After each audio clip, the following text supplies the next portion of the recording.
নমস্কার বন্ধুরা, পম্পি লাইফে আপনাদের সকলকে স্বাগত জানাই। আজ আমি পৌঁছে গেছিলাম কলকাতায় অবস্থিত পরেশনাথ মন্দির। চারিদিকে এই মন্দিরের সৌন্দর্য আমাকে পুরো মুগ্ধ করে দিয়েছে।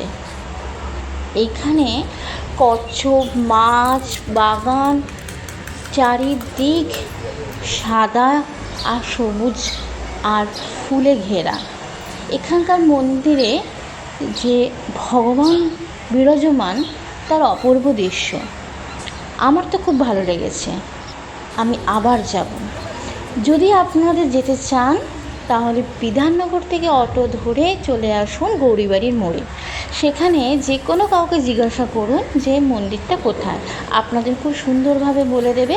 আর আপনারা এখানে এসে এই সৌন্দর্যটা উপভোগ করুন। আশা করি আপনাদের ভালো লাগবে। এই ভিডিওটা কেমন লাগলো জানাবেন, আর গিয়ে কেমন লাগলো সেটাও জানাবেন। পরের ভিডিওতে আবার দেখা হবে। টাটা।